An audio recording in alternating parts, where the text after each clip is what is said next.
is what we do.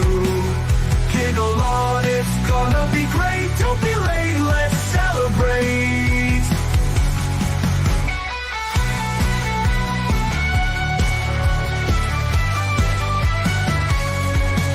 Science fiction on a screen so bright. Old classics and the new delights. The unapologetic geek will lead the way, with facts and fun to fill your day. Discussing every detail, every frame, from the eerie to the loud and the same. Giggle along with all that's great. Those Sunday vibes you can't debate. Tug along with the Sunday crew. Geeking out is what we do. Giggle on, it's gonna be great. Don't be late, let's celebrate.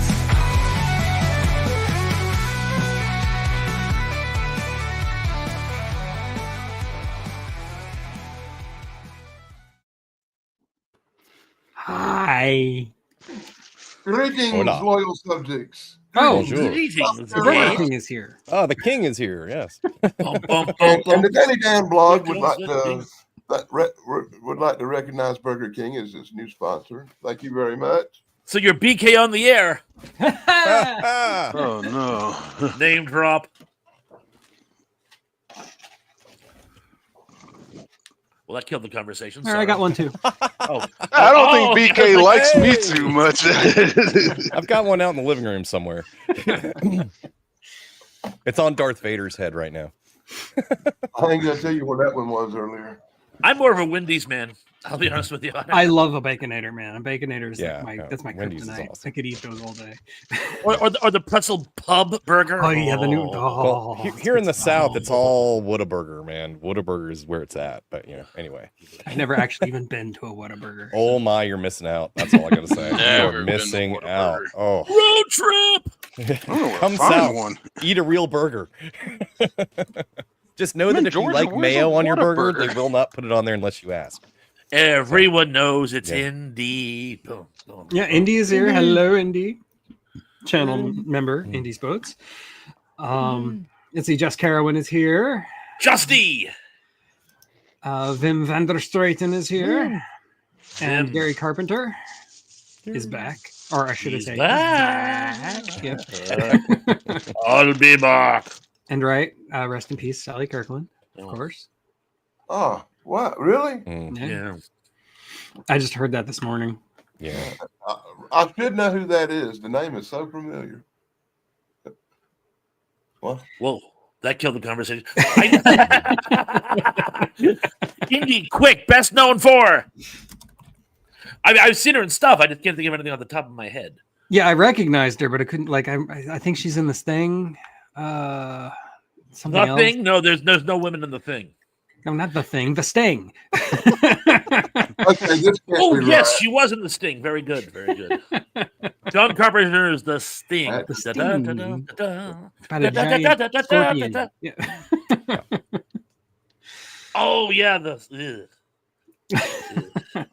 talk about remakes that aren't as good as the original, and I'll die on that hill. Yes, I'm not going to disagree with you on that. So yeah, we're talking about remakes again. Oh, Mike Harper is here. Hello, Mike Harper.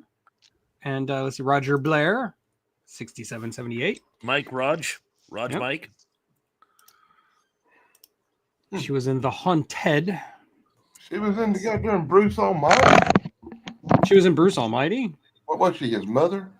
I don't remember. I haven't seen that movie in so I long. just googled it. That's what it said. Okay, while we're on the subject of that, though, who else picked up the fact that it's sort of a reversed Faust? Oh, absolutely. That's exactly what it is. Yeah. I wanted to make sure I wasn't the only person who saw that. No one ever mentions it. Whenever you talk about that movie, it's like, oh, great, yeah. It's like, it's Faust. It's Just inverted. Yeah. reversed. Like Honestly, Jaws Morgan is Freeman Moby is Dick. the one actor who could play both God and the devil, and I'd be fine with it because it's Morgan Freeman. Yeah. Also, In certain George religions, Burns. you could play both. Oh yeah, George Burns, of course, has done it. Yeah. Yes, Oh God, that's you why- devil. I would say that Bill Cosby pulled off playing the devil once really good. Bill Cosby is the That'd be devil. Yeah, twice. exactly. That'd be Ooh. twice. Ooh. Can That you was believe funny. I they're don't doing care a what- reboot of a different world? Who That's has the weird. audacity Why would you? to put money in that man's pocket? I'm Yeah, gonna why? boycott Why? the entire network. Fascists.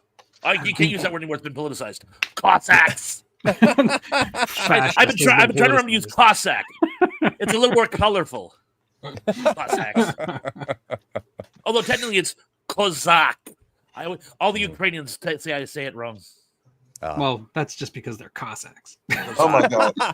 When you say that Cossack, the only thing I can think of is Telly Savalas on a train acting Russian. Oh yeah, I get I you. don't know where that comes from, but that's Well, what because he was a Cossack. Yeah. he popped in my mind, man. He's boneted, Also- he's on a train, and he's a bad Cossack. Walter Koenig, when he was mad at someone, he would call them Cossack when he was playing Chekhov. If you're going to see Yep. my terrible Russian He did it a accent couple times. That was awful. Yeah.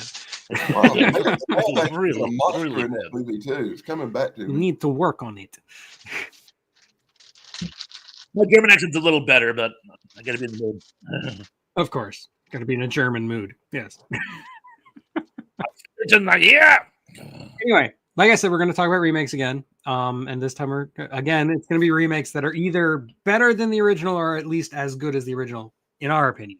I'm sure all five of us will completely agree on each of these options. Of course. Yes. And actually, I'm going to start with one that I was talking to Danny about it behind the scenes before we started. Whether or not you qualify it as a remake depends on whether or not you think a spoof is a remake, because it's definitely a spoof, and I think it's a remake because it's basically the same plot. It has a lot of the same plot beats, but it is definitely not meant to be a serious remake, and that is Airplane as a remake of 0 Hour. Or Airport 77, or whatever. But I think it's mostly 0 Hour. It's basically a shot-for-shot remake of 0 Hour, which is a lot of jokes.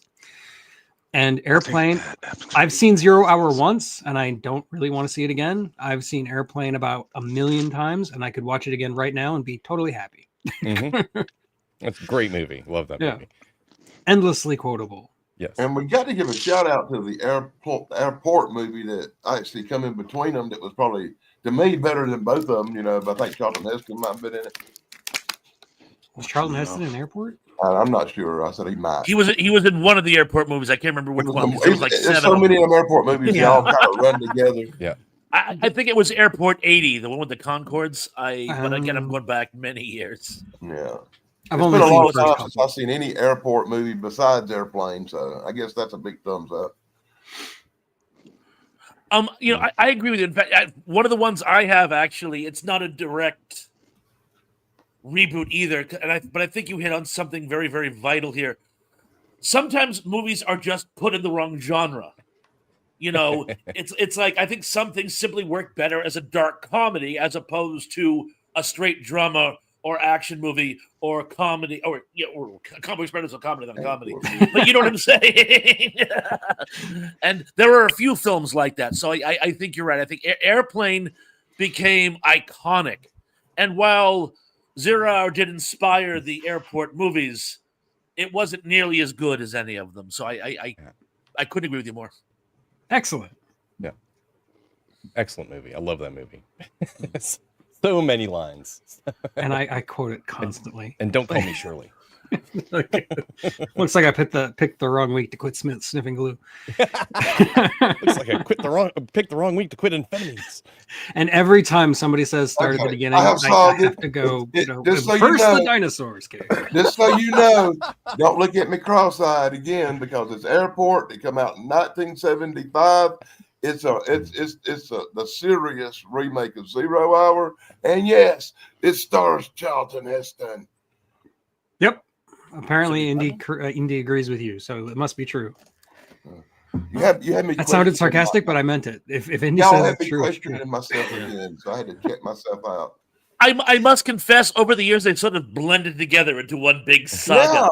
I don't know what it is. I think. Surely you can't be serious. and according to Vim, 0 Hour was itself a remake.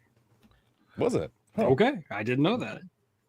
So it's a remake of a remake. Of a remake of a remake. Okay. There's a couple other people have walked in, so let me say hi to Slasher Fred. Slash bread. Okay, by a couple of people, I meant one person has come in. They could be schizophrenic. Yeah, it could be. Yeah, very possible. I guess that means it's your turn, Dan. Unless On anybody this else has... channel, it's downright likely. Yeah. Sorry. I couldn't remember whether we talked about King Kong or not. We did not talk about King Kong Because because there that's on are my no list. remakes of King Kong that are better than the original. Not for everybody.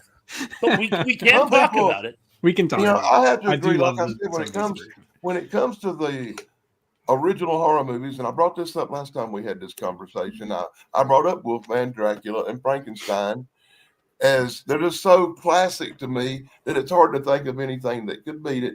But they are remakes that might equal it at least for love. You know what I'm saying? I get you. Yeah. And when I bring up the King Kong series, once again, with you, the black and white original King Kong with the great special effects, Harryhausen and all that kind of stylish stuff. It's just so, what's the word I'm looking for? It's so dwelled into our mind and our Iconic. psyche that you can't beat it mentally because you think automatically, hey, that's the classic, that's the original. But they are stuff like, and I bring up the remakes, and I'm not going to talk about that stuff with Jack Black. We're not talking about that. We're talking about the other one with Jessica Lange, and then the really good attempt at a remake. I have to say, I like that one almost as much as I like the original. I give it equal footing, and it's a shot a lot better. It's in color. The special effects are a little bit more superior, but kind of the modern era. And you got Grodin, you got Jessica Lange, and you have to give that one at least equal footing, right? I do like it, and I have done a video on it. I think it's a great movie. It's a great remake. Yeah. And the dude, of course. Well, I Yeah, will be the Jeff one to bring Bridges. up the Peter Jackson remake of 5 because I think that it is, honestly, it's on my list, and I think it is better than the original. Oh, blasphemy, boy. I know that's very controversial. I think the original is wonderful in its own way.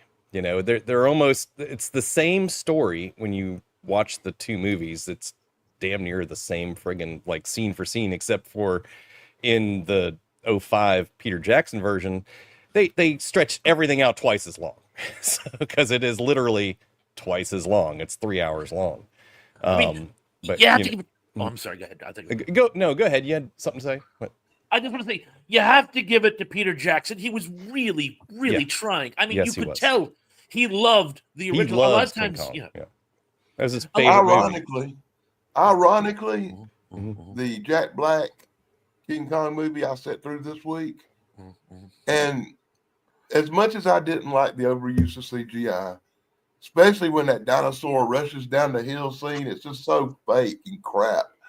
But there is a couple of good points to that movie, and one of them was the lady that played Jane Darrow in it, the little starlet girl.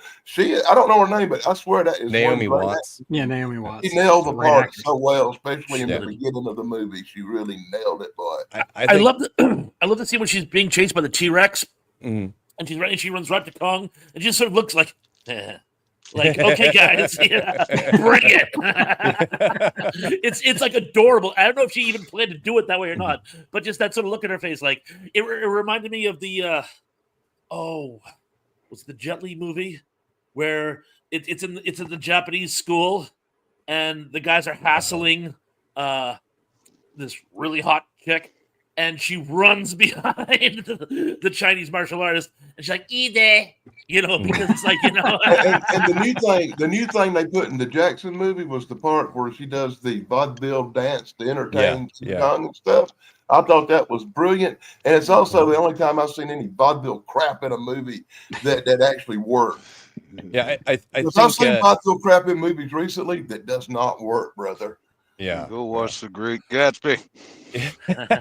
Yeah. yeah. I mean, Peter Jackson, I think he fell into the trap of if 5 is good, 10 is better. Yeah. I'll Yeah. take the original and I'll just sort of do that squared and. Mm. It didn't quite work. But again, so many directors take something that's well loved and just do their own vision, and it's horrible. I again, I can't stress this enough. Peter Jackson really thought he was redoing it, but and I love Jack Black, but I think he was the wrong actor for that role. Yeah, I agree, but I think if we had taken him out, and because he's really more,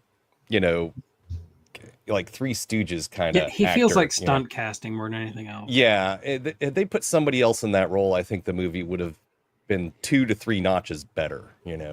But I still think it was a good movie. The effects, I mean, yes, they're CGI, and yes, you can tell it was 05 after all. But you also got to look at it in context of, well, the original special effects are horrible compared to today. But back then they were groundbreaking, just as in 05, the CGI in this was damn near groundbreaking. But once again, let me say, I still think the acting in the other version from like the 70s version is like superior to the Jack Black version by 1,000 times. I haven't seen that one in years, so it's been a very long time since I watched that one. I think the acting is actually good in all 3 of them, honestly. I think it is. It is good in all 3. It's way better than anything in the Jack Black, like except for maybe the girl that played Ann Darrow. I'll say I wasn't a big fan of Carl Denham's character, the actor Robert Armstrong in the original. He was still good. He was better than casting Jack Black. But still, he was a little hammy at times, if you know what I mean. Well, he was actually playing the part of the director, because he basically is a stand-in for the guy who made King Kong, and he acted and looked almost exactly like that. Yeah. So that's Carl Denham.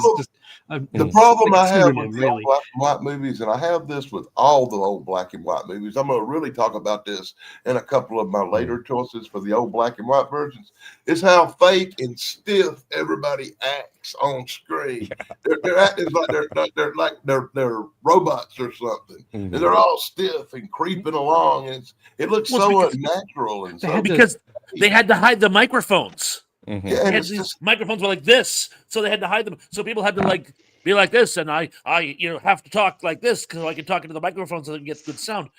The early days of sound actually destroyed filmmaking because it straitjacketed what the directors could do. So you are correct; that was a big problem in the 30s. Also, in the old studio system, they didn't really have time to prepare for their roles or rehearse. Basically, they had 3 days to make a movie, and good luck getting a good performance out of somebody who's just read the script and now has to memorize it and has to do it in the next 3 days. Yeah. And I bring you Night of the Living Dead, which is pretty close to that, and look how that come out. Yeah. You know what part made me just crack up in the original King Kong was the ravine scene where the bodies fall off the log and hit the ground. It bounce. I'm sitting here just cracking up watching that. That was like, oh my god. But I want to agree with Thrash where it comes to the modern remake, the one that Peter Jackson did. I think the problem was that Peter Jackson was a little too ambitious, a lot too ambitious. He was trying to remake everything about the original King Kong, including a lot of the discarded ideas. Like that vaudeville act was actually in the original idea.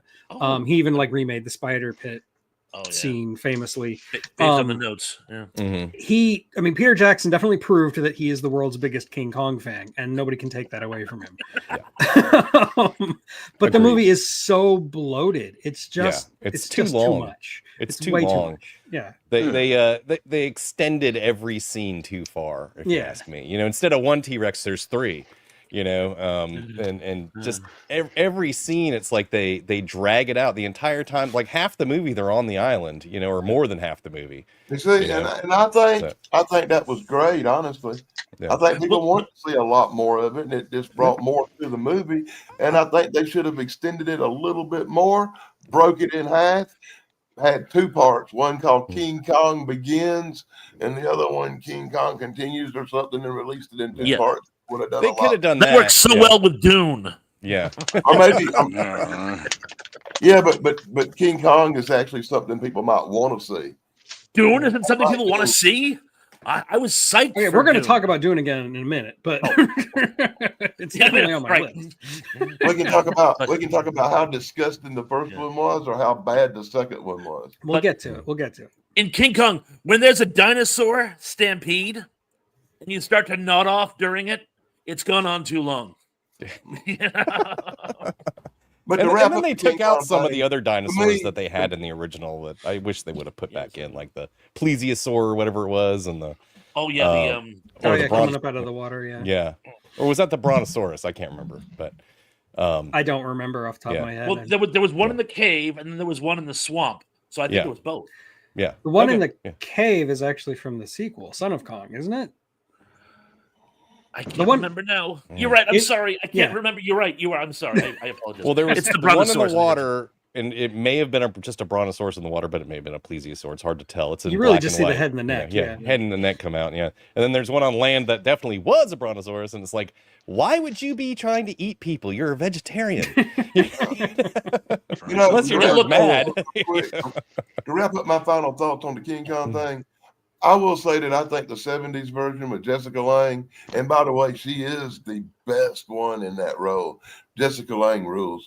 And I think it's just as good, if not slightly better than the original. I'm not a big lover of the Jack Black one, but for many reasons. Well, Mainly I'm not Jack. saying it's better than the original. I'm just saying that it's good, but it is too long. I respect it for its filmmaking, but Yeah. You see, they messed it up for me when they put that slack-jawed guy from Aliens in there. What's his name? Brody or something.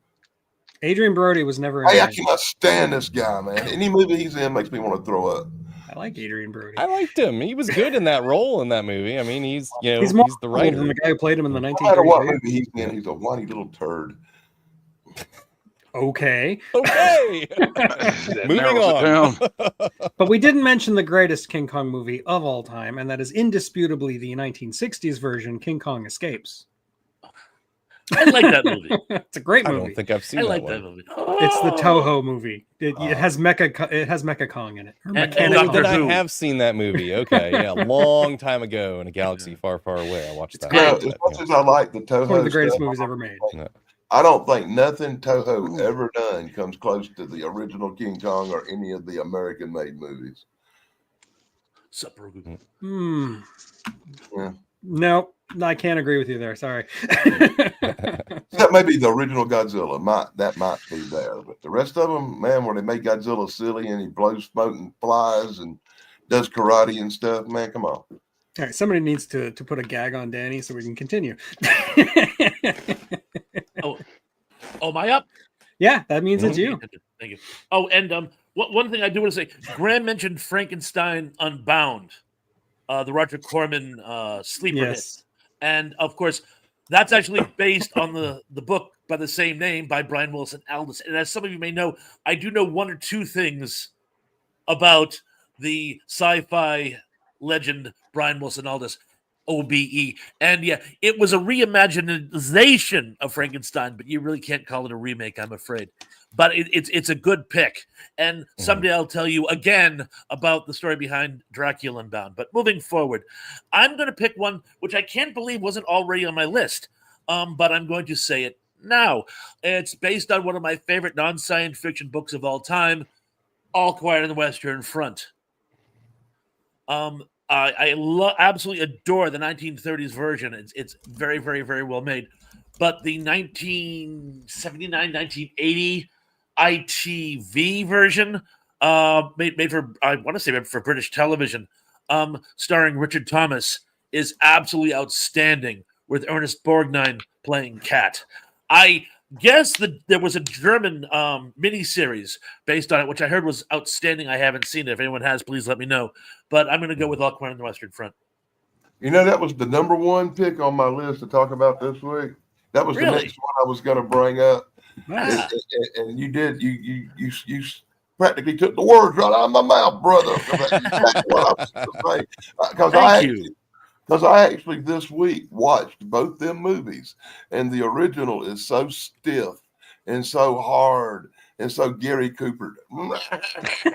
So That- Gary. That the remake is just smooth and well acted and in color and just 1,000 times better than the original. Oh, movies, music, music, movies, and more with Brian is here. Brian, what's going on, man? Good to see you. Oh, and one And more Grogu. thing real quick. There's a really, really horrible, crappy 2022 version of that movie too. you shouldn't, that nobody should watch. Is that the German version? Yeah, I think so. Yeah, I heard about it. I've never I seen watched it. a review of it, and everybody was criticizing it horribly. I don't know. Never saw it. I I'm mean, I've gonna watch seen it, All though. Quiet on the Western Front. I just I'm not gonna the watch it recent. because I'm doing the All Quiet on the Western Front thing. So are you talking about the 1979 version? Yeah. Or the okay. Yes, is with excellent. Richard Well, Thomas, with John Boy Waldron in it Okay. right John now. Boy Walton, Yeah. and Ernest Borgnine, and Ian Holm as Ian the Holm, training yeah. officer. I think I've seen that, but it's been a long I remember Yeah, when I was really outstanding. young, and we were. This is funny because I remember have we seen were that. really young, and we was watching Yeah. the Waltons, and we all got sad that John Boy went off to war, and then we was all shocked to see he was fighting for the Germans.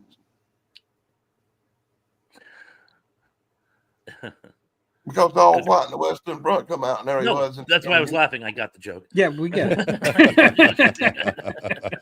I love you, Danny. You're awesome. Nobody liked it. That's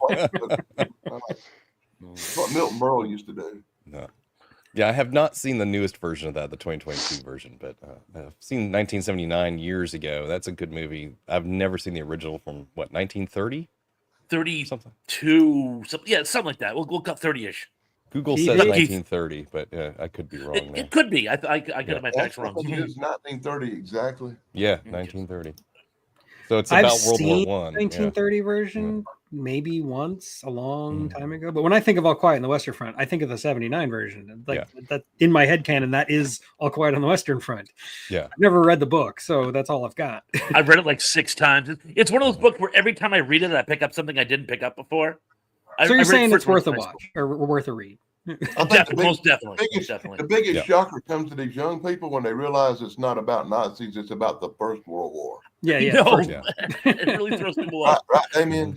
Yep. Particularly when they switch It's a from prequel to the Nazis. Yes. Well, they switch to the Stahlhelm helmets because in the first part of the war they have the one with the iron spike on the top, but they switch about halfway through the war. So if you come in late, you're like, oh no, it's World War II. No, it's still World War One. I always wondered why the heck they had those on there. You're supposed to like run at people with your helmet and like stick them. Honestly, so you pull it off and beat them with it. What do you? I mean, they were miners' helmets at first, and they had Yeah. a little lamp on the top, yeah. and that didn't really work for trench Oh. warfare.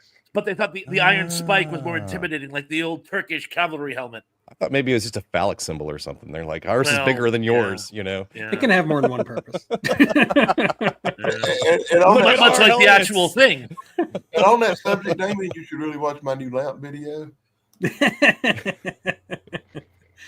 And Brogu, Godzilla versus Hedorah. One day I will make a video on that Let me acid get this trip of a perfectly movie. clear, boy. I love all the Godzilla movies. I love it, all of them except for the one with that little Godzuki blowing them smoke rings. No, I completely agree with you. I was just giving you a hard time earlier, Danny. Don't worry. But some of them are downright silly with some stuff they do in them. Downright silly. I saw Hedorah I was like 7, and they did a matinee kids release, and my mother took me to see it on my like 7th birthday, and the movie is like disturbing when you're a child.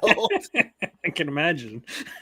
It has animated bits with skulls and dead things and and people with fish heads for some reason.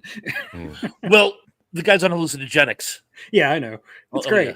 I love that But movie. it was years before I figured that out. As you said, I thought it was just being surreal, Yeah. like in Vegas, the movie about Fear and Loathing in Las Vegas. Fear and Loathing in Yeah. Las Vegas. Yeah. Love great. that movie. I love that movie. That's That a and fantastic movie. Where the Buffalo Roams. Where Buffalo Buffalo Roam with Bill Roam's Murray. Yeah. a lot Yeah. better, but I Well, like it. I still say Johnny Depp's portrayal Yes. is more convincing than Bill Murray's. Yes. It's pretty much pitch Far perfect. more convincing. Yeah. Yeah. He is right. He He's is- on it. he Hunter Thompson. Portrayal, Yeah. but Bill Murray did a competent job, but Yeah. Johnny Depp became Hunter S. Yeah. Thompson. Yeah. Johnny Depp, yeah, he definitely became Hunter S. Thompson, whereas Bill Murray was Bill Murray playing Hunter S. Thompson. So just the difference. Yeah, Johnny Depp actually like spent time with him. Yeah, I was Like, gonna Yeah. say. lived with him for like 6 months or Yeah. something. Yeah, it's like to prepare, it was like several months or something like that. Yeah. That's intense. Yeah. I can't imagine Yeah. living with Hunter S. Thompson for more than a day.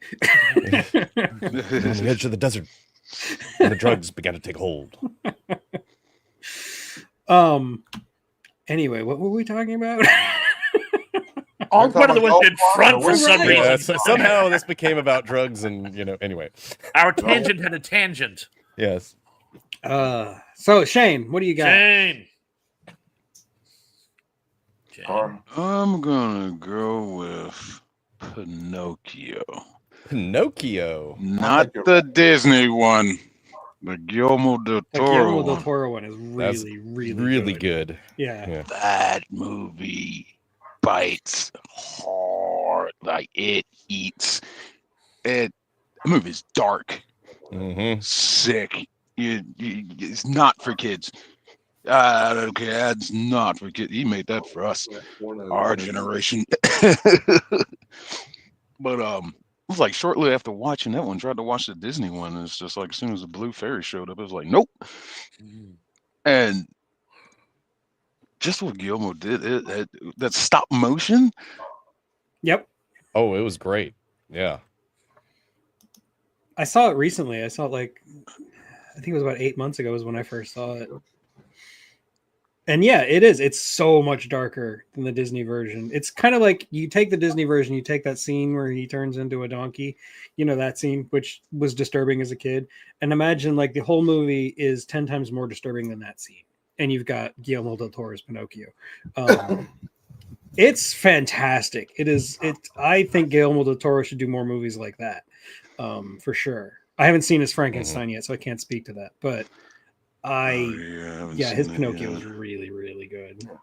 Now, I wouldn't be me if I didn't bring up the other remake of this movie called the Erotic Adventures of Pinocchio from 1971, which I think is far more superior to all the Pinocchio movies, especially when he tells lies. Come on, Lie harder.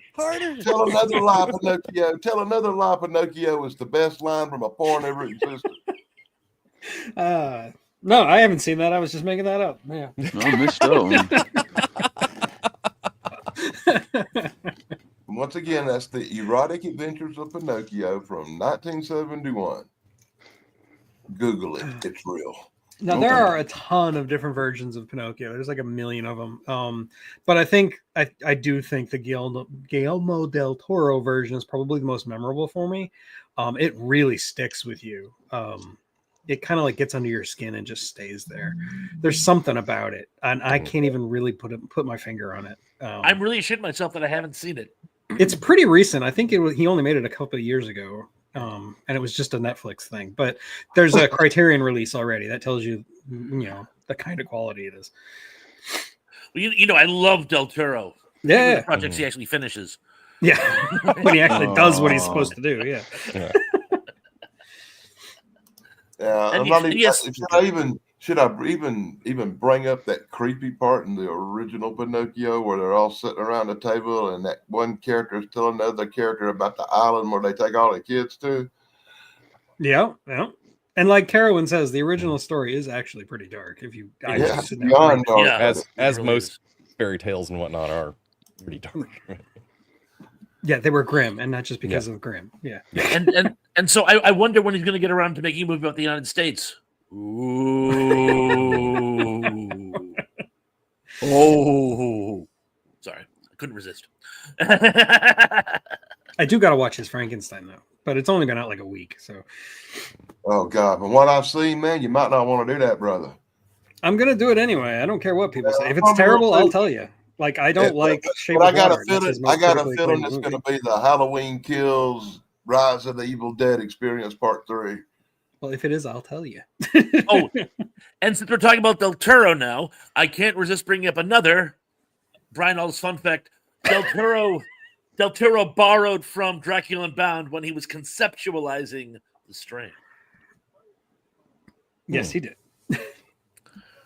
Thank you. But Shane, I'm going to say good pick, even though I haven't seen it. It sounds tantalizing, and I'll check it out. But worth a watch. How he gets out of the whale in this version, in the Guillermo del Toro version, is really, it's very different. Like he actually like grows an entire tree out of his face, and they break it off, and then they climb up the tree to get out the blowhole. It's just, how many lies did he have to tell, boy? It's something else, man. I can't explain this movie to somebody who hasn't seen it. You just have to see it. I think I actually fast forwarded through that crap one time. Has anyone seen the French Czechoslovakic collaboration, the animated Pinocchio in Outer Space. No. Oh, I couldn't have heard of it.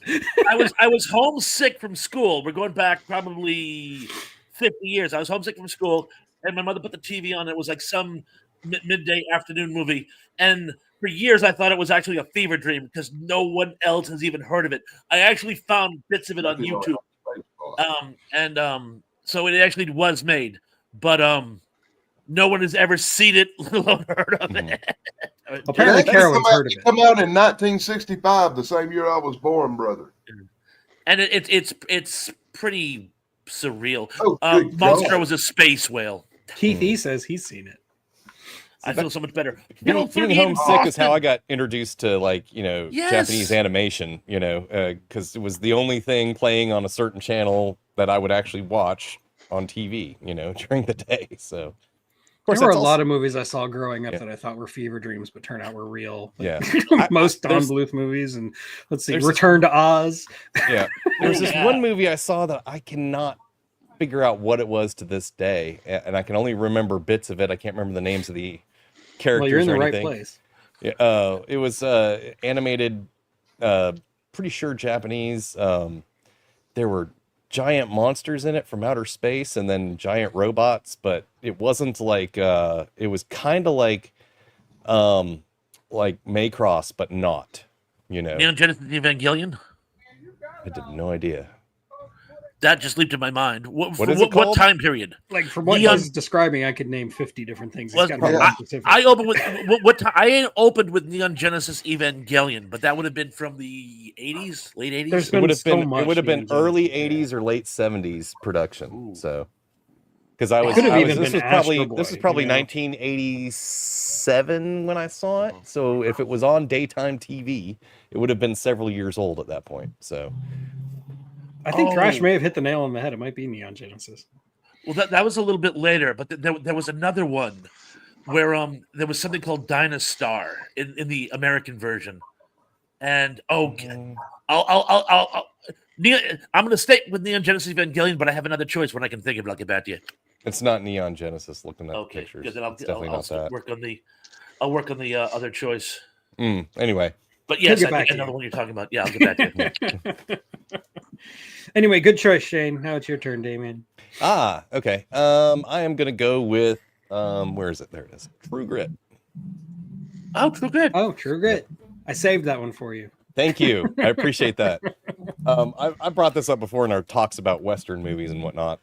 But I definitely prefer the remake because basically Jeff Bridges he is the best Cogburn that you could ever ask for as far as just the way he plays He's that really character. good. Yeah. Compared to John Wayne, you gotta love John Wayne, but it's John Wayne playing Brewster versus Jeff Bridges becoming Rooster, if you know what I mean. Like Jeff Bridges is an amazing actor. Yeah, I'm Jeff sorry. Bridges is actually acting, Yeah. whereas John Wayne is just John Wayne, which Yeah, I John love Wayne John is Wayne. John Wayne playing a character. Yeah. John Wayne reciting the lines of. I don't know if I agree with you there, Phil. You don't have to agree with me. I understand that a lot of people are going to disagree with that because they love John Wayne, and I love John Wayne movies. They're good. I'm But- debating it in my mind. I have to. Yeah. Half of me agrees with you a lot because I'm such Mhm. a Jeff Bridges fan. The dude Mhm. rules. He's really good as Rooster Yeah. Cogburn. Yeah, he is. He's really good in anything he does. Yes. Mhm. He's He better is. than John Wayne in anything he does, and that's the problem. He's a better actor, honestly. Yeah, he is. And that overall, Much it's as it pains me to admit, my boy. Much as it pains me to admit that. and Not overall, seen it's that like a remake yet. grittier. It's really good. It's a grittier presentation that's kind of more realistic of the of the story than the original. The original's funnier. Yeah, the original has a Has a different lot more tone. comedy in it. Yeah, it's a Yeah. completely Now, different after I tone. think it over, buddy, I have to Yeah. agree with you. Yeah, I appreciate that. Yeah, I hate it too. Man. I want you to know that. I really do. I hate Yeah. being agreeable. Well, we didn't agree on Kong, so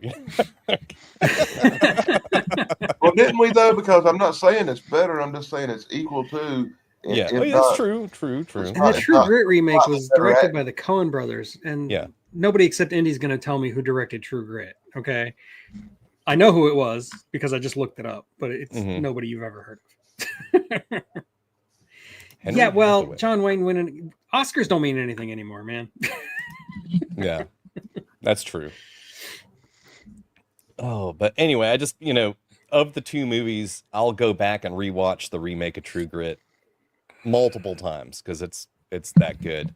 Whereas the original, seeing it 4 or 5 times in a lifetime is probably more than enough. So, The remake seemed a little more authentic as a period Yeah. piece too. Yeah, Yeah. definitely. It was. Yes. Yeah, That was the thing that really stood out with me. Yeah.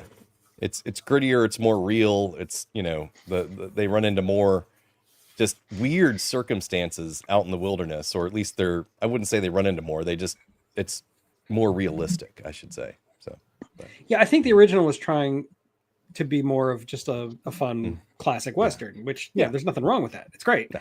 I grew up on movies like that, especially with John Wayne. I've seen Yeah. the original True Grit probably a lot more than I've seen the remake just because I grew up with it. mhm. But the remake is it's just a better movie overall. Mhm. Like everything about it's better made. It's Mhm. yeah. better and acting. Better acting. Yeah, all around.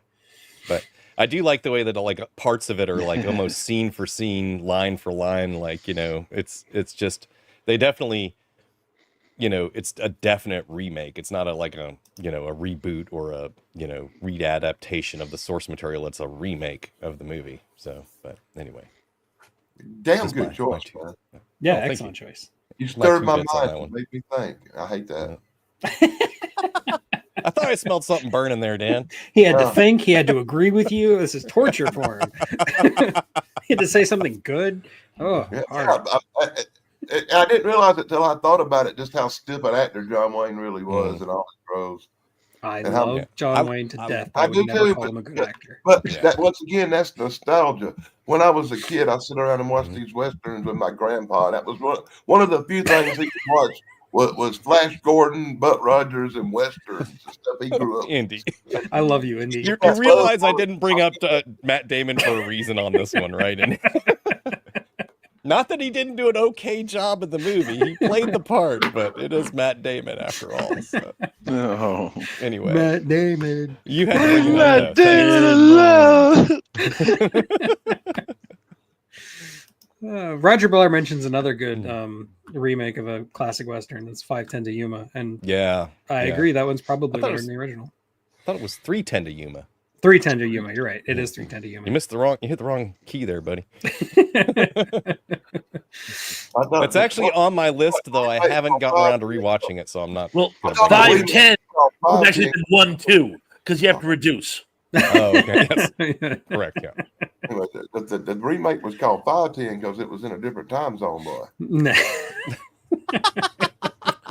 Which one was better? Oh, they're moving east. They should have called the remake 315 instead of 310. I'd make it about 420. week, call it- Yeah, I'd 420 make to it about Yuma. week, call it 420. 670 3 Yuma. remakes or something like that of 310 to Yuma. Isn't there like multiple of them? Is there more than one? I only I know think of the there's one. maybe There there might are be. maybe there is only one. Maybe I'm wrong. I can't remember. There can be only one. It could be one of those movies where there's like a bunch of spiritual remakes that are like remakes, Yeah. but they don't actually say they're remakes. You know. Yeah, gotcha. Tracy's here.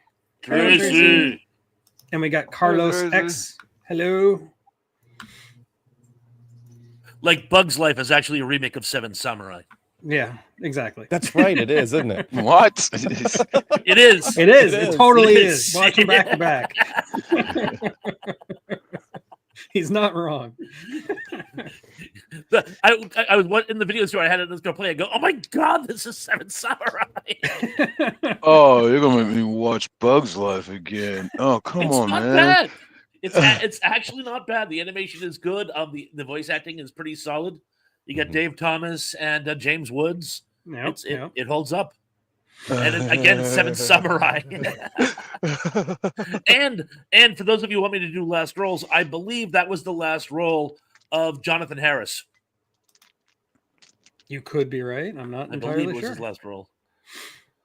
And yes, Battle Beyond the Stars is also a Seven Samurai. marginal Mhm. remake. That was a Speaking little of Richard loose. Thomas.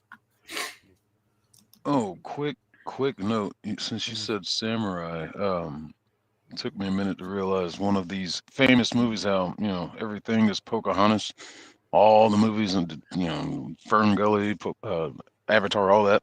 Right. The Last Samurai falls in that too, with Yep. Tom Cruise. Mhm. When we talking about movies, it makes me want to pull my hair out for 100 bucks. Yes, let's do it. Okay. All right. Since you brought Last Samurai, I have to throw this out there. One thing about that movie, and there are many things that bother me about that movie, but okay, in the opening battle where he's captured, he with the banner, he takes out 15 samurai, bam, bam, bam, bam, and then a couple days later, he gets into a one-on-one with a samurai and gets his clock cleaned. Okay, what happened to that fighting spirit from before? He's And been Indy, I disagree. disheveled. Rebel Plot Moon hole. doesn't count Huge. because Rebel Moon's not a movie. It's a Zack Snyder vomit. Oh God. Look, Talk about I that. cannot name one thing that Tom Cruise has been in that could be considered a remake that was anywhere near as good as the original. I don't think Tom Cruise does remakes. Yeah, I Oh, can't The even Mummy. think of Hey, Okay, that War of the wasn't Worlds, good. boy. War of the Worlds. He was in Saw that. the Mummy, boy. Yeah, that Oh, wasn't He good. does remakes, and they all Even movies that aren't remakes aren't as good as the unmade remake. Oof. All right. So that's just your roundabout way Oh. of saying you don't like Tom Cruise. Yeah. Noted. Yeah. By the way, I was getting a little creative with it. The sun is killing me today. every Mission Impossible movie he did was a remake of a TV series. Not really a remake. It's a sequel. It's a terrible sequel where they made Jim Phelps Terrible, the bad guy. yeah. But And least convincing German Junker of all time. Of all Indy does time. list a good one. Vanilla Sky is a good remake. Mhm. Anyway, it's my turn. Now, the last time I mentioned a movie that was turned into a satire, how about a satire that's turned into a serious movie? I'm going to talk about Casino Royale.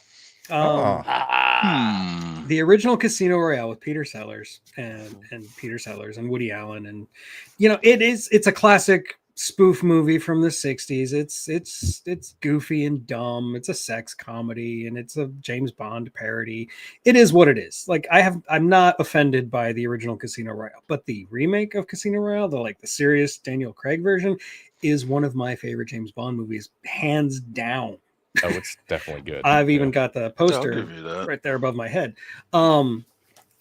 I just think it was as a way to reinvent James Bond yet again, because James Bond's always getting reinvented.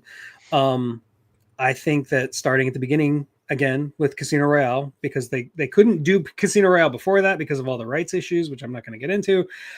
When they remade it in, I think it was 2000 something, 2002, 2003, somewhere in there. 2006. 2006. Yeah, okay. It's on my I don't know. list. I think they just got everything right. They nailed it. If you like the darker James Bond and not the goofier Roger Moore style James Bond, they nailed it. Hey. Mhm. I like them both, just kind of like I like both versions of Godzilla, but I do prefer the dark, serious. I'm more From Russia with Love than Goldfinger kind of guy. Fair enough. And I think Casino Royale is almost a perfect movie. It is too long. That's the one thing I will say about it. It goes on way too long. It's got a fourth act and then it's got a fifth act, and I'm like, okay, let's move it along. But other than that, fantastic movie. I'm in a goddamn parallel universe, dude, because I agree with everything you just said. Again, this ain't right, man. Something's wrong. I think we're all going to agree here. Yeah. Once again, I enjoyed Peter Sellers when I was a kid, but now that I'm all grown up and look back at the Peter Sellers movies, they're not as humorous to me now as they were when I was 12. Yeah, it's adolescent humor, and you're either into it or you're not. When you find out what a piece of shit he was, it's hard to Oh, come on, man. Scam. Why you jumping on Peter's Panther? Google it. That's all I'm going to say. I Google it. don't want to know, man. I don't want to Then know. take my word for it. we're not talking Bill Cosby level here, but he was I love the Pink more Panther John movies. Lennon here. And while we're on that subject real quick, I love the Pink Panther movies, but for some reason, I like the Steve Martin Pink Panther remake better than any of them. haven't seen I've it. never so even I can't, seen it, so I can't tell you. don't- Yeah. Even though it's But I horrible, did. still I like did it love the better Peter than Sellers. Sellers. I can play the theme on my piano. Dun, dun, dun, dun, dun, dun. I actually My made a dad video. taught me that when I was like 8. I made a video this morning of my dog creeping around to the Pink Panther thing. Dude. Yeah. It's a classic theme. I One of the can't best. wait for the copyright for that this week. Yeah, but your dog is the Black Panther. And yeah, Vim, you're right. Never Say Never Again is a remake of Thunderball, but Thunderball is better than Never Say Never Again. So I like them both. Don't get me wrong. But Cool, dude. You just give me the title for my video too.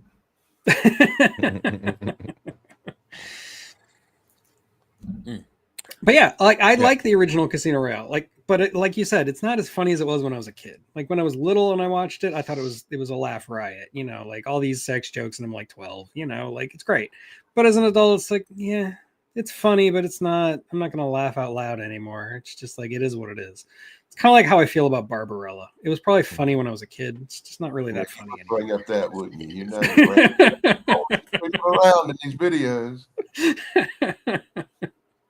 And it's the same style as Barbarella, really. It's the same, tone. Yeah, but you're right. It was made for adolescent boys. Yeah, it really exactly. it just is. And I think There's nothing wrong the with that. James Bond version is also made for adolescent boys, but the adolescent boys have grown up. So, well, I mean, all the double entendre in the old Bond films. That's 13-year-old boy. It's like they're like, like I grew up in a town called Yarmouth. Guess what everyone used to say when you saw the sign entering? It's like, it never got old. It literally never got. I still do it. Entering. Mercy, but yeah, I think you nailed it, Doug. okay. Right. So it is your turn, Danny. And I should mention that Gary Carpenter just mentioned Galaxina, which is better than Barbarella, 100%. We've talked about that before. It was one of Danny's picks, I believe. Yeah. I've been a big Galaxina fan since I saw it as a child in like 1980 or something. I've been a big fan for the last 2 months since you told me about it. So 2 months ago, yeah. It really kills me you picked Dog Quiet on the Western Front because I actually watched the movies this week. And that was my big thing, dude. But since we're on that classics, I'm gonna have to go with a movie Howard Hawks made in 1932 was called Scarface. Now, Scarface in 1932 was a black and white original classic movie. I think it was so deep, but it wasn't well acted because once again, like I was talking to earlier, it's got that stiff. Everybody's real hard or talking up to the mic kind of feeling to it. It's really horrible, man. If you watch it back, it's even worse acted than the guy who in King Kong stalking around when the natives sing. Like if you know what I'm talking about. Yeah. Now the remake with what's his name, Al Pacino. Mm-hmm. The remake is just a total different monster, and it's well acted, it's well directed, it's got color. Kind of a different story. Yeah, it's really it's a a name very only remake. They had to adapt it to modern times. You got to keep the that in only mind, difference is really bad, and this is the hard part with Scarface, the remake, is it's a lot more bloody and a lot more gorier than anything back in the 30s due to the fact they weren't going to show that much graphic violence back then. But I mean, like the characters are fundamental. I mean, apart from the fact that they're both foreign-born gangsters, there's very little similarity between the two of them. Is what I'm saying. I mean, they're both very good movies, and how can you not love Al Pacino with his channeling Ricky Ricardo Cuban accent, and Stephen Bauer steals the movie, and Robert Loggia as Robert Loggia is great. The villain. I mean, the whole thing just really comes together, and it as you say, it was still pretty topical because the Cuban refugee issue was only a couple years before that movie came out. So it's an absolutely great movie. But I don't know if I really can constitute it as a remake. And I got to agree with Indy. Look, I love Al Pacino. I think he's a great actor. I do think he does some good acting in Scarface, but he's very cartoonish in Scarface, like over the top cartoon. Yeah, Okay. yes, he is. Yes, he is. Whereas Paul Mooney was trying to play it straight. Paul Mooney was a great actor, and Oh, I understand what Danny means by the stiff acting of the time, but that's just the time. It's not Paul Mooney's But fault. once again, let me say that I cannot name one Howard Hawks movie that I didn't like.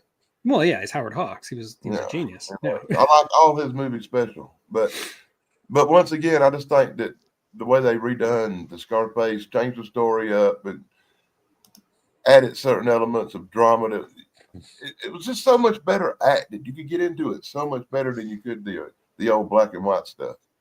That seemed. I'm kind of like I'm also Yeah. kind of with Thrash. I have a hard time like comparing the two. They're so different.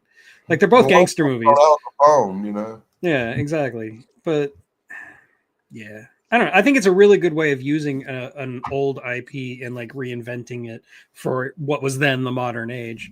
I think that's a really good example of doing that. So yeah, And every time I hear the name Robert Loggia, all I can think of is the shtick from Family Guy. Could you spell that, please? R as in Robert Loggia. O as in, oh my God, it's Robert Loggia.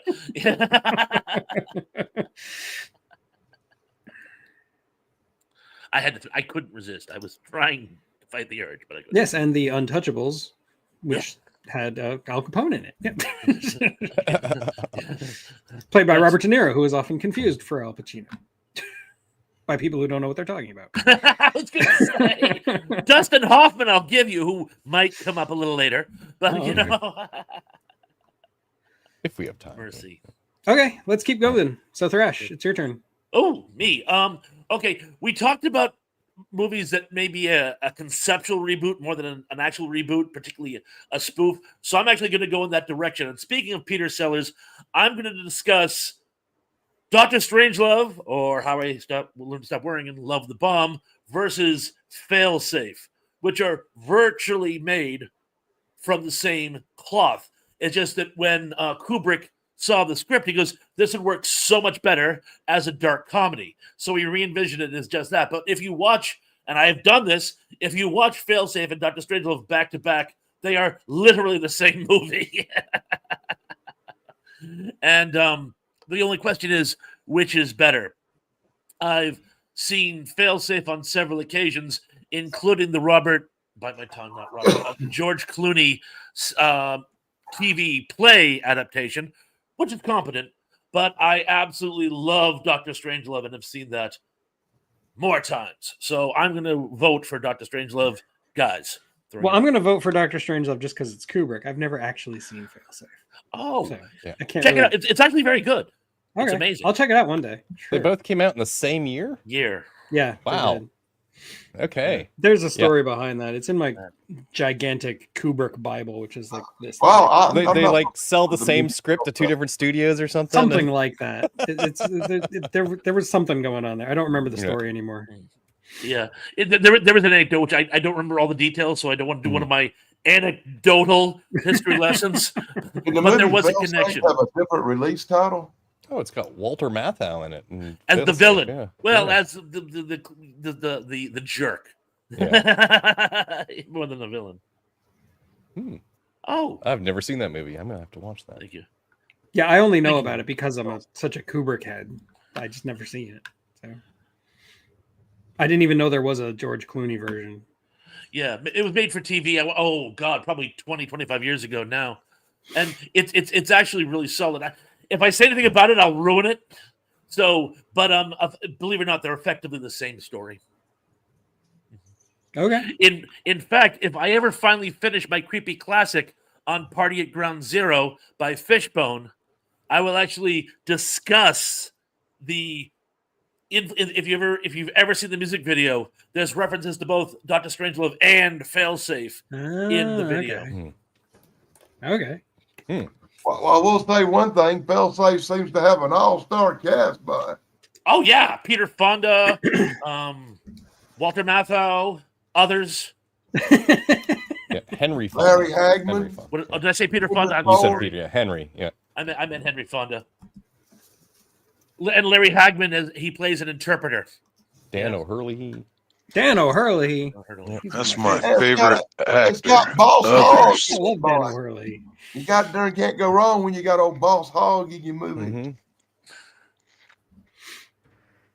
Oh, and in a straight role, Dom DeLuise. That's Uh-huh. weird. Dom DeLuise plays a Sergeant an Air Force Sergeant sergeant Collins. Yeah. Sergeant in the Collins. war room. And it's A like, oh my straight god, Dom role? DeLuise playing us. Yeah, That's playing weird. a non-comic role. Trying to It was imagine almost- it's jarring. hard. Yeah. Why I never. Well, well done. Hmm. Well done, Pons. You brought up a movie that stumped the panel. It's what I do, or try to That's do, what I do. Nathan. That's what I with do. varying degrees of success. That's usually what I do. Mhm. So you all have your homework assignment. I'll go out and watch Failsafe. All of Will you. there be a Even you. quiz? Will there, Be sure to check out is there a the test afterwards? Trivia. I will Be do sure to trivia. check out 10 There will be questions. trivia. Yes. Well, if I ever get off my ass and make my creepy classic, it'll make more sense. Yeah, true. I've got Sorry, a- Danny, what were you saying? I I know, it's said not be gonna sure be to sorry. check out the erotic adventures of Pinocchio also, because that's the movie that you never heard of. And outer space. Lie to me. Okay, Shane, your turn. Oh, I thought it was Pondas. Oh, No, um, he I just just went. picked Strange Love.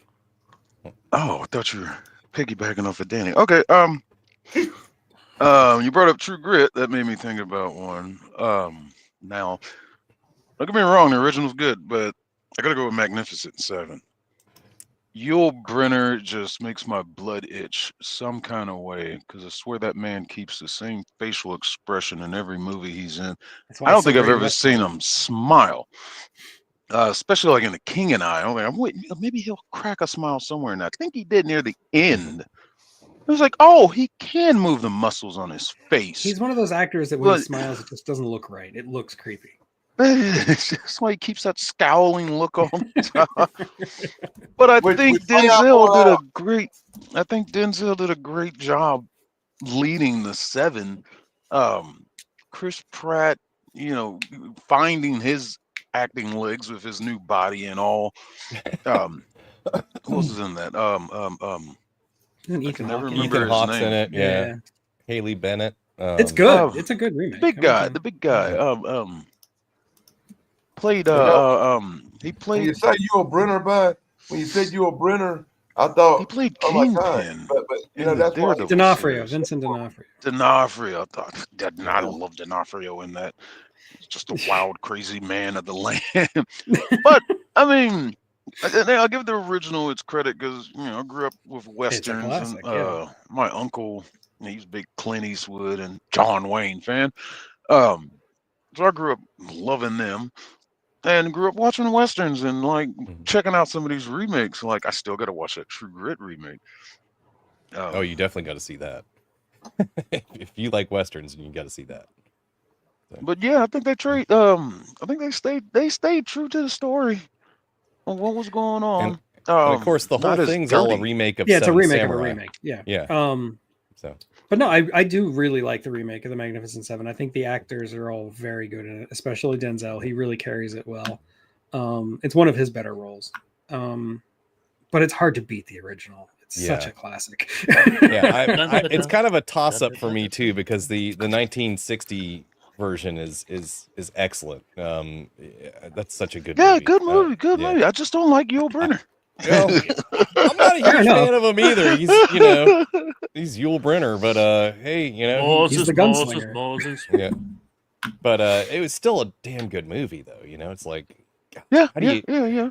how do you improve on that? I mean, yeah, the remake, the 2016 remakes, it's really good. It is really good. But it's like, it's a toss up for me. I can't say which one's better.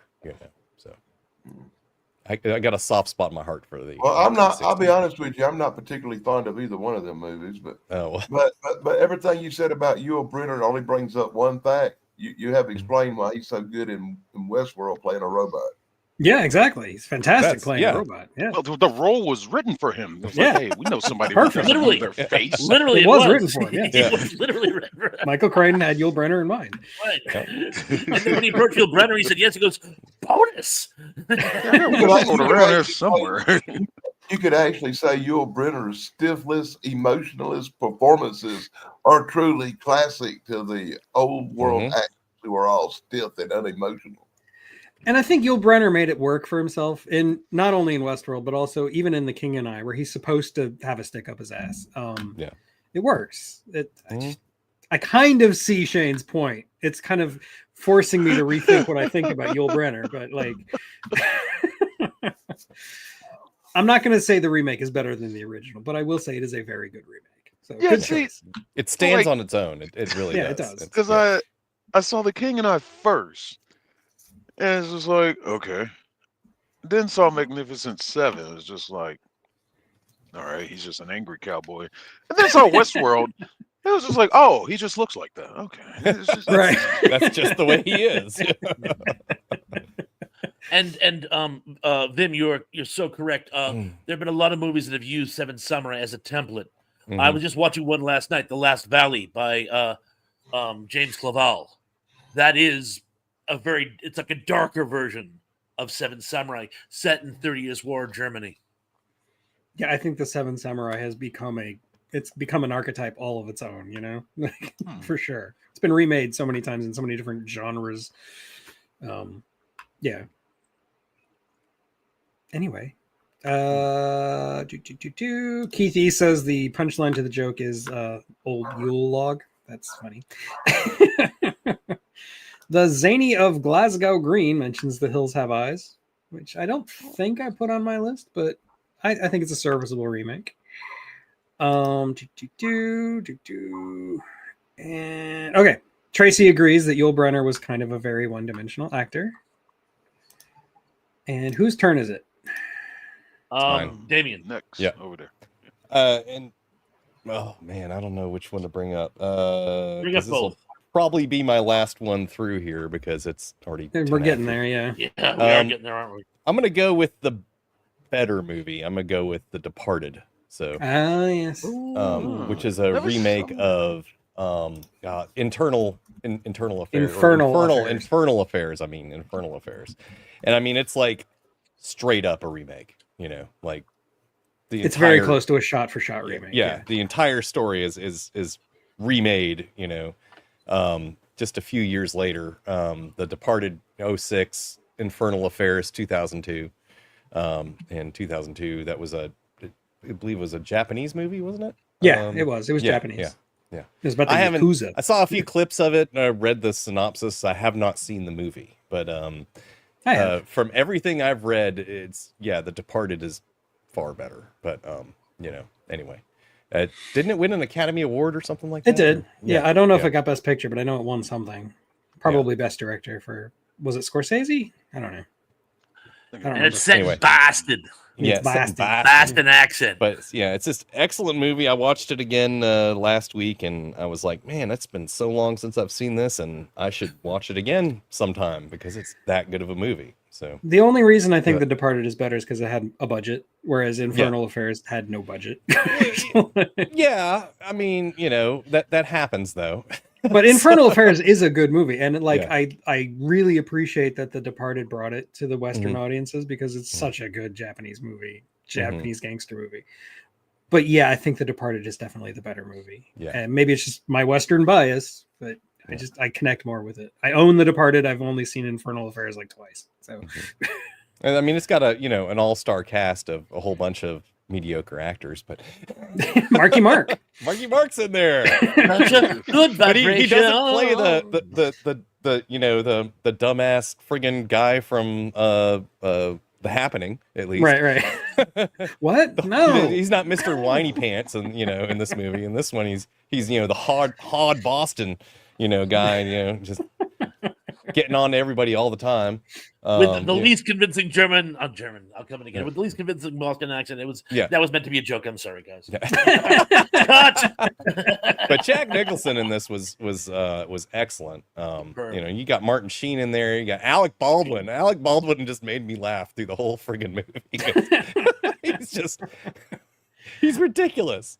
I like that it's an ensemble movie where no Yeah. individual actor kind of steals it. Like Mhm. I don't think that they overuse any one of those actors. Like Yeah. even like Jack Nicholson, he's only in the movie for a few scenes. He's very memorable in those scenes, Mhm. but he doesn't overstay his welcome, which I Yeah. really appreciate. It's hard to do.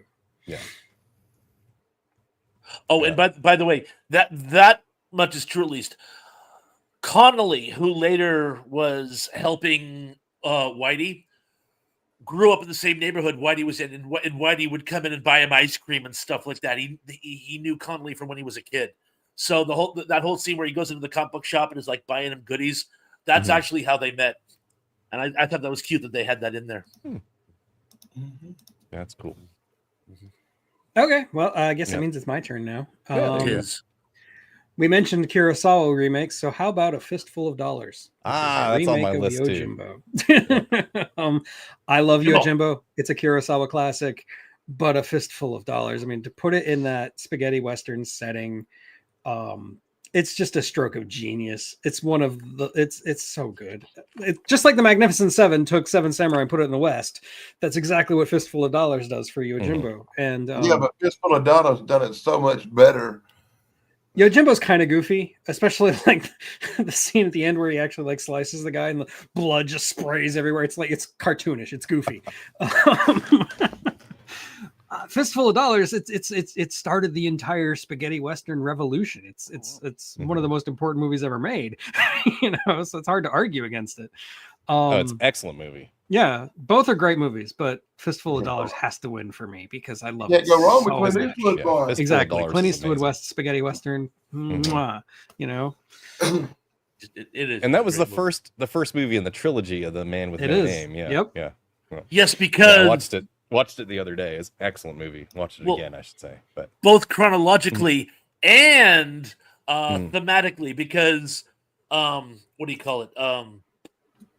Good, Bad, and the Ugly is actually a prequel. Yes. So you start with Yeah. Fistful of Dollars. How he loses the money from the Good, Bad, and the Ugly, it's never really said, but he did. He lost it somehow. So it's easy to use your imagination. exactly. Tuco found him and took it. Right. You know? But yeah, that's a great pick. And you know what? I want to throw it. I kind of have love for the 19. Well, it's not made in the 1930s, but the version that is set in the 1930s with the gangster war between the Italians and the Irish, with Bruce Willis. I know what you're talking about. Yes. Give me a minute. I'm so embarrassed now. Hold on, I own it. Wait, where is it? Nope. Shoot. Christopher Walken plays the sociopath. A Yes. stretch for him.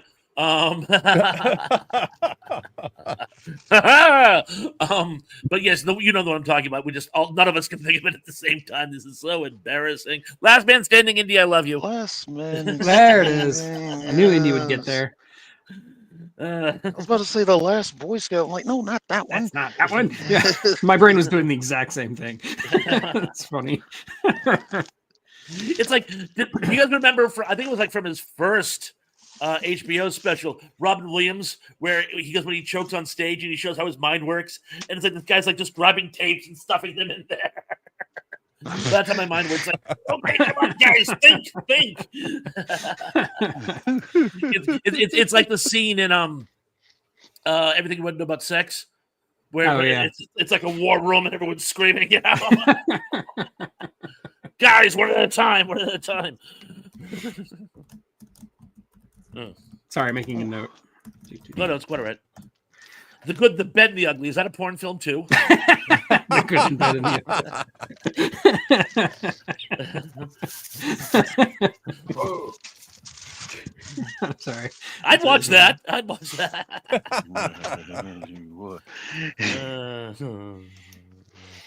Not The Irishman. That's a totally different movie. it's a good movie. Totally Long. Unrelated. Long. Okay, so let's Who's up? let's get through so as we can Danny. get through as much as we can. Danny. Mhm. Danny. I'm torn. Danny the Manny. I'm torn between my next two choices on which one I should do because either one of them I bring up, I'm probably going to catch crap for. Okay, I'm going to bring up the movie called The Blob. Uh-oh. Okay, I'm going to bring up the fact that the original is a classic. The original was a groundbreaking movie, but the remake is 100 times better. Honest to God, feel that the remake is so much better for multiple reasons. Mainly because the people in the remake look about the right age, and we ain't got 40-year-old men playing teenagers. You do have a Which point there, really yeah. bothered me about the original more than anything is all these old-looking high school students. But it's Steve McQueen. How can you not love Steve Steve McQueen? McQueen was 40 years old. You're right. Steve He was McQueen was 40, like but 27 or something like that when he did that movie. I love Steve McQueen. I do. I think he's a great actor, but he does not look like a high school student in the No, Blob. not at all. no. He looks like a dried up old man with AIDS or something. Oh, I don't know that far, but he did have a receding hairline by this point in his life. So, but I do feel that the remake of the Blob was way superior to the original. As much as I love the original, I like everything about the remake better. Yeah, Well, Shawnee Smith is hot. it's funny. We're agreeing a lot today, you and me, Danny, because I agree with you that the remake is superior to the original on the Blob. So, Like I said, I feel like I I'm in an don't awful- agree. oh, I'm Really? sorry, I think- Eric. I think the remake it leans way too hard onto the military thing at the end, and it just becomes like a stupid 80s movie at that point. Like it doesn't. Don't get me wrong, I love stupid 80s movies, but it feels like it loses a lot of the charm of the original for me. Like to the point where I don't know. I saw the remake first. I will disclose that. I saw the remake first. I grew up with the remake before I ever saw the original.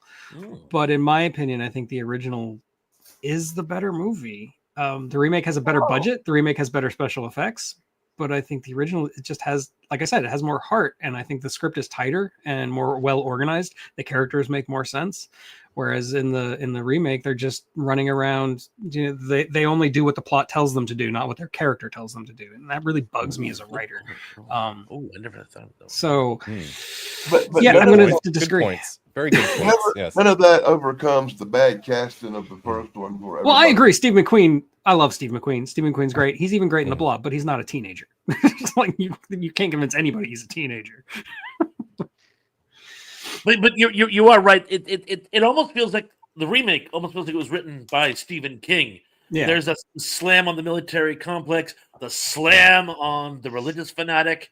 I mean, it's the archetype bad guys who, for most of the 80s, were the archetype bad guys. So yeah, I can certainly see that.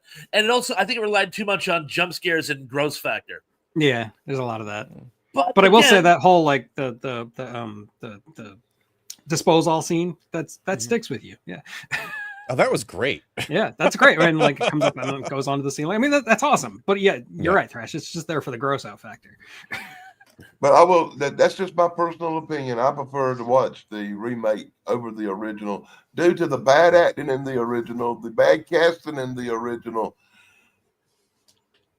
I mean, you're not entirely wrong. I'm just and disagreeing I with you. way more prefer the special effects in the remake. It's just Yeah. 100 times better. Look, the I think- original was made on like $1,000. It was like an independent production where there didn't really Probably- exist. probably a long infrastructure for weekend. independent The production. one scene They in made the it on a long weekend on $1,000. one scene in the remake of the Mhm. lady at the phone booth and the blob surrounding it, and you see the sheriff floating around in there. Mhm. It's better than anything in the original blob. I think what it was doing, because we had a lot of this back in the 80s, is that there were a lot of nods to nostalgic films, but they always wanted to put their own spin on it. So it wasn't trying to be a remake, more of an envisioning. And it definitely had an 80s feel to it. So I keep coming back to I've been saying this a lot today. It wasn't without its charm, Yeah. And it certainly works as a period piece because it has that definite 80s flavor. It's very 80s. Yeah. You can tell. They should remake it again today so we can see what another take on it would be I'm not Yeah. opposed to the idea. 35 years later. Call me Hollywood. I'll write the script. Yeah, there you go. Well, post-pandemic, I mean, you have a lot to work with. Yeah, true. Me again? It'd be really hard to contrive a way to get that many people in a movie theater these days. But Yeah, anyway. yeah, true. Thrash, Yeah, go ahead. Thrash, it's all on you. Oh, thank you. I'm going to actually do two in tandem because they are very related, and I think I actually might get a split vote on this one. But as you guys know, my favorite horror movie of all time, personal favorite, is Night of the Living Dead, and then of course there was a very excellent sequel, Dawn of the Dead. Both have remakes, and both, I think, when you consider how much I love the originals, the fact that I can actually say I thoroughly enjoyed the remakes in both cases. I think that those have to be recognized in this chat. I have some definite criticisms of both. My biggest being never going to be a fan of running zombies, even though I love Return of the Living Dead. But I think what makes zombies so horrific was that sort of dun, dun, dun, dun. When they when they're actually faster than a regular human, doesn't add up for me. Other than that, I thought the remake of Night of the Living Dead was incredible, and in some ways better than the original. Some, not all, but some. And as far as Dawn of the Dead goes, I think Dawn of the Dead remake was better than the original. In some Dawn ways. of the Dead remake is better than the original. It is definitely, yeah. I'm glad you feel that way because that's kind of where I am. I love the Dawn of the Dead remake. It's the only Zack Snyder movie I'll say I love. It's great. Really? Yeah. I think Zack Snyder is a really good visual guy, but he's a terrible terrible writer. Like he's one of the worst writers ever lived. He should stick to doing documentaries about horror. But where he's remaking Day of the Dead, he's not rewriting it. I mean, there's a little bit of that in there, but not a lot. He's mostly using a pre-existing story and putting his own stamp on it, which I think works really well for Day of the Dead, or Dawn of the Dead. You know what I meant. I know you meant. How many remakes of Night of the Living Dead have there been? There's been a few. There's like 1985, 2022, 1968. Is there a 1990 version too? That's the one I was talking about specifically. Okay. All right. I have not seen that one, I don't think. Or maybe I have. I don't know. It's actually very solid. It's actually very solid. But yeah. I like the originals and I like the remakes about equally pretty much. I don't have particular love for one over the other, but I will say I prefer the original Dawn of the Dead to the remake. I like the blue makeup. Reason. I'm very, very partial to the original Night of the Living Dead. And I didn't like some of the stuff in the remake, like the baby thing. Yeah, I thought that was just unnecessary. In Dawn of the Dead? I'm with Thrash. I don't like the running zombies. Yeah. You guys really have to see Train to Busan. Really. I'm ashamed of myself. I am ashamed of myself for not having seen Train to Busan. It's the best version of running zombies ever. I watched World War Z and I haven't seen Train to Busan. I should be ashamed of terrible. myself. That's like the worst example of running zombies. It's the worst zombie movie. I hated that. I've actually gotten in vicious arguments with people because some people love it. And I'm like, it's terrible. And not just as a zombie movie, it's terrible. The book is so much better. It's one of the worst adaptations ever because it has almost nothing in common with the book. Yeah, at all. It's a general framework similar to, but not even related. Anyway.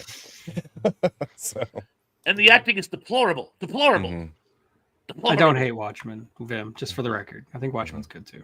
But I don't like it as much as I like Dawn of the Dead. But anyway, that was a digression. Yeah. All right. Okay, Shane, what do you got? I'm gonna go with Equilibrium. Is that a remake? If you look at it as a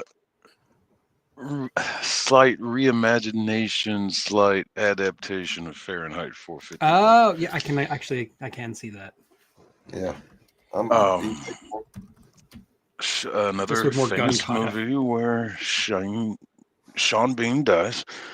Yes, of course. Yeah, the gun kata. That's what makes the movie. Gun kata.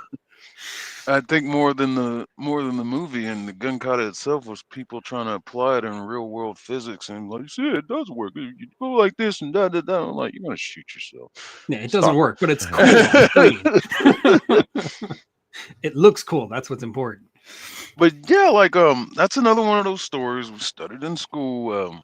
Read the book and watched the original movie, and it's just such a a surreal movie. It was like kind of numbing. It was like we could be headed in that direction. Ban all books and stuff. Book is awesome, but the movie. I mean, the movie's fine. The movie's fine. The movie follows the book very closely. Great adaptation, but when you throw guns in there and karate and martial arts and stuff and kicks and flips and probably one of my more Christian like Bale and Tay Christian Diggs. Come Bale on, roles. yeah. Yeah, Tay Badass. Diggs. I love Tay Diggs.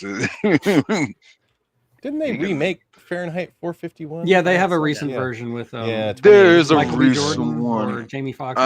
Yeah. I didn't go near that one. I saw a trailer for it and I was like, nah. Yeah, I've seen the original Fahrenheit 451 and Equilibrium, and yeah, the first thing I thought of when I watched Equilibrium was like, this is Fahrenheit 451, but different. You know, it's the same Yeah, concept. different. Definitely same. Fewer concept. flamethrowers, more guns. Yeah. Yeah.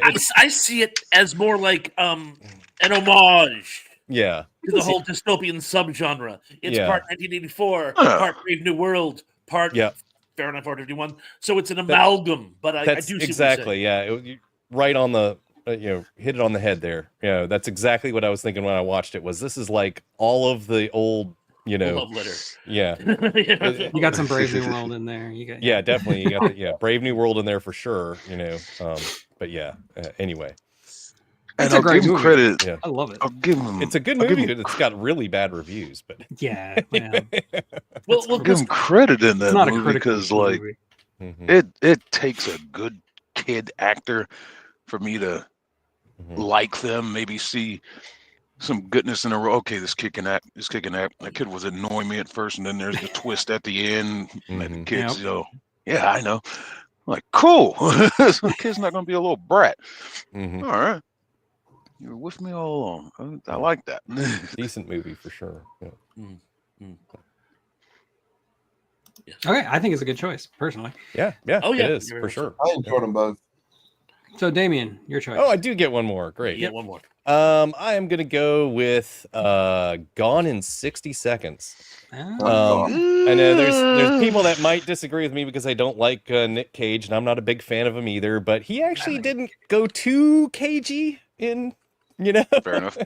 Fair enough. in Gone in 60 Seconds. He had his moments where he was definitely Nick Cage doing the Nick Cage thing, but he didn't do it through the whole friggin' movie, at least, But the original, was in the, is 1974. It was high. It was at the height of like the 1970s, car chase movies. Like there were half a dozen of them that were really big back then. Yeah. And I mean, literally half of the film is the car chase in the 73 Mustang Fastback. Yeah. It's not even like a special Mustang. It's just an off-the-shelf V8 Mustang. It's not even like the Shelby version or the Mach 2 or Mach 1 or whatever version. It's just an off-the-shelf yellow friggin' Mustang. But he destroys that car in that movie. Oh my god. That was a If- great chase. If that car could actually drive afterwards, it's like, yeah, good job, Ford. Great job, Ford. That's you built a tank and called it a sports car. But anyway, the remake I think is better because they spend more time. First of all, the cars are better. It's not And just you a whole have bunch Angelina Jolie. of and it's got Angelina Jolie. I mean, it's got Angelina Jolie. Anyway, but no, the cars are better, but it's not just a bunch of Rolls Royces and limousines that they're stealing, but they spend more time actually like character development on the other characters and, actually showing them stealing cars and what it takes and all these different cars and all the little capers that they do kind of thing. So I think it's more interesting. And the car chase at the end, though very involved and interesting and the damn good car chase, is not half of the movie. It's like the last 20 minutes maybe, but it's it's very important to the movie in the end. The biggest difference between the two, of course, is that in the original he gets a new Mustang out of the car wash at the end, spoiler alert. So the destroyed car he doesn't have to deliver, he gets a brand new one basically. And in the remake, there's the whole fight scene at the end because he fucked up the car, and So I guess today we're going to end on two big steaming piles of turds. yeah, I'm not saying that either You know are what? great You know movies. what happens when you remake a piece of shit? You Get another one. I'm not saying that either are great movies, but No. don't. I'm not saying they're great movies. I love a good movie and I love They're a good entertaining. podcast, but I don't want to be bored through a movie with just long, drug out car chases. You know. Oh, you're not a Cool. car guy. That's okay. to be I was gay. watching the It's original fine. Gone in 60 Seconds. I had a stomach issue. I went to the bathroom. I was gone 15 minutes. I got a Came drag back and the car chase is and still that car going. Yeah. was still going on. Yep. No, I was literally making dinner while that movie was on, and they were chasing and chasing and chasing. I was like, I need to go check on something out here, and came back 5 minutes later, car chase still going on. I was like, oh, well, If you see it on Nothing? network TV, if you see it on network TV, there's 3 commercial breaks during it. I promise you. Oh, I don't doubt it. Yeah. It's half the That movie. Network TV. car What's that? chase. That car chase had me focused on one thing. Is like the hell these camera guys must be going through. To Oh keep yeah, up with it's all- so. How many so much takes work. did we have to The do? only thing worse than Gone in 60 Seconds is Gone in 60 sequels that they had to it.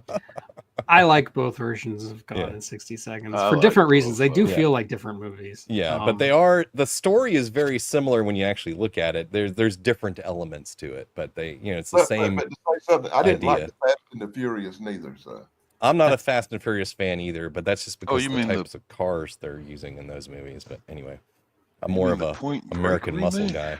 no, It is kind of a point breaker, there hadn't isn't been a it? real good car chase movies made since the Blues Brothers. But anyway, I liked the original. I like the remake better. That's Agreed. Yeah. I'm with you. Actually, I think it's a good choice. Personally, I know Danny disagrees, but anyway, we're past the hour and a half mark, so we're gonna have to call it. But I did want to give us some honorable mentions because we're not going to do this next week. Next week we're going to do sequels that are better than the original. I So was same going to ask you if theme. you're going to do that. I am going to do that. I think that was Thrash's idea to begin with. Mm. So we're going to do that next week. But for now, I'm just going to list off my honorable mentions, what's left of my list. And let's see. I'm actually surprised we didn't talk about it. Dune. Oh I wait. love the Before you original move on Dune, from that, but I do. that's think the one where I remake- actually had to go and dig out the VHS Oh, of the yeah, there you go. of the old 1980s version, and then of course got the. Of course, yes. Yeah. I freaking Ultra love HD. Denny Villeneuve. I think the Dune version movies are great. Anyway, the Texas Chainsaw Massacre. I actually do think the remake. I'm not going to say it's better. I like it as a remake. I think it's almost as good as the original, maybe as good as the original. Okay. The first chapter of it, I think, is really good. The second chapter kind of falls apart, and it doesn't have Tim Curry. Again, I'm not saying it's better. I'm saying it's about on par. The Man Who Knew Too Much, Hitchcock remaking Hitchcock. I don't think that one's even arguable. Insomnia, which is based on some Swedish film, which I've seen, but I don't really remember very well. Whereas Insomnia, I remember very well. It's a great movie. And then lastly, The Mummy, the Hammer version of The Mummy or the Brendan Fraser version of The Mummy are both better than the Karloff version and are also all three better than the Tom Cruise version, which we've talked about before. So we don't really need to beat that dead horse. So Danny, what honorable mentions have you got? I got one honorable mention, and that was the remake of a movie called, and I know I'm going to mess this up, La Totale, Totale 91. And the remake was a movie called True Lies with Arnold Schwarzenegger. Oh, yeah. Yep. And the remake is It's on my list. 1,000 times better than the French original. That actually reminds me of another one that I should have put on my list, but I forgot to put on my list, and that's 12 Monkeys, which is a remake of La Jetée. Legit. Oh yeah. Didn't even. Yeah. Didn't know that was a remake. So. Yeah, it is. Well, it's a remake of a really artsy short film that has like a bunch of still images. It's not even really a film, like by the standard definition. Go ahead, Thrash. Imitation of Life and The Jazz Singer. Oh yeah, Jazz Singer. Specifically the 1981 version with Neil Diamond. Nothing against the Lady Gaga version. I just haven't seen it. Maybe it's better. Maybe it isn't. I don't know. But the Jazz Singer with Neil Diamond. Honestly, it's hard not to be better than the original. I think the original Jazz Singer is dumb. It's got James Mason in it. Wasn't it Lady Gaga in a remake of A Star Is Born? Star is Born, Yeah, like yeah, the yeah. fourth or fifth version of A Star Yeah, is Born. yeah, Yeah. You know what? You guys are right. For some reason, I had stuck in my head. It was. I haven't seen it, so I think I just got it stuck in my head. It was a remake of the Jazz Singer, not the Star is Born. So disregard Lady Gaga. Sorry. I think there is a more recent version of the Jazz Singer from like 2020 or something. I don't know. Well, maybe there is. That's not what I'm thinking of. But the only one I like is the Neil Diamond version. So. I'm not going to sit through no movie called The Jazz Singer, not even if you offer me money. It's all that blackface. It offends you, right? Anyway, Shane. Speaking of blackface, I got the Nutty Professor. I just enjoyed Eddie Murphy. I was always a big fan of Eddie Murphy. I think I laughed more at that movie than the original. I actually agree with you on that. All right. Yeah. Yes. No. Yeah. Unforgiven. Ooh, Clint Eastwood. Given, I forgot about that one. Good. Yeah. Ooh. Yeah. It was like a remake of a Japanese movie, and Mhm. the it didn't go through production hell. It just Eastwood just took forever. He wanted to work on Took other his time. things. Yeah. And then finally he was like, all right, let me get back to this script. What is this thing about? Made some changes, and boom, best picture. And this one I didn't realize was a remake. I went back and got some notes of the original, and well, I'm going to say this one's better. Brewster's Millions with That's a remake? Richard. Yes, there's a I didn't know that was a 1940. remake. There's a 1945 movie called Brewster's Millions. It's a guy he's like a World War II soldier who, down on his luck, inherited $8 million and has to spend $1 million in under 2 months. And for Richard Pryor, he was going to get $300 million, had to spend $30 million in a month. It was just like, that seems more pressuring, even in 1945, adjusted for inflation. Still, that's a lot more money, a lot more comedy. I love the Brewster's remake, or Brewster's remake. Brewster's Millions is one of my favorite movies. I love that movie. That's a great movie, I never yeah. was remake too. You can't go wrong with Richard Pryor, though, man. You really can't. No, you can't. I Except think maybe The Toy was also a pseudo Except maybe remake of some old French movie or something. All right. Well, I guess Damien. I'll mop up the last few that I have here on my list. Let's see. Ben-Hur. We already talked about True Lies. The Italian Job. The Talented Mr. Ripley. And this, I don't know how people are going to take this, but Firefly versus Serenity. Because Serenity's kind of like Not a remake. Not a remake. That's a continuation of the story. It's a But continuation. it's not a continuation of the story. It is not a continuation of the No, story. Not it at absolutely all. They take is. the You watched the entire last the episode. entire series and they string it out into one movie. As But, somebody who's No, watched I the will entire fight series you on multiple that. times. Yeah. I'm with Shane here. It's totally I've a watched continuation both of the story. multiple times too, so I disagree. It's a continuation. You're right. It's contentious. We'll have Summer Glaus with the tie. Yeah. Well, yeah, true. Summer Glass in both of them. So Yeah. Anyway. But Okay, Just throwing that in there. on that note, let's see. I got a video on I think Hackers dropping soon. Speaking of Angelina Jolie, I thought you dropped that yesterday. I did watched I drop it. that already? Yeah. Yes, watched you that did. I didn't already, want to yeah. gainsay It's you, very but- good. okay. Good job on that, by the way. That was awesome. I hadn't seen it, but I don't think. Have I? Well, then later this week I have a video on Strange Days dropping. So there you go. There you go. Okay. And I get a scoot, but I'll see you guys all tonight at 7, okay? Oh yeah. Okay. Peace See you out. tonight, Thrash. Happy trails, trash. Great time, guys. Thanks again. Always.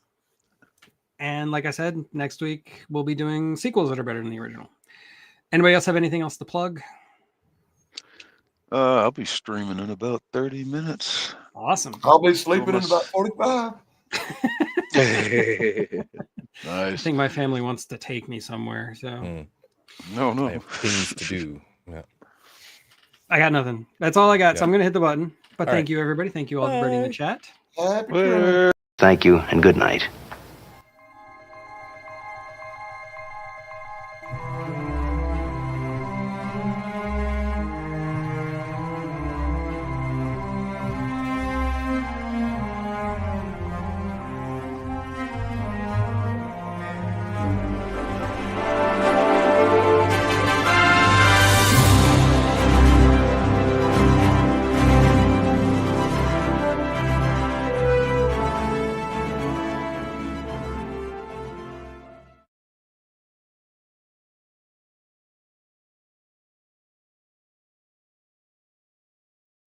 Hey, good book you got there, Danny.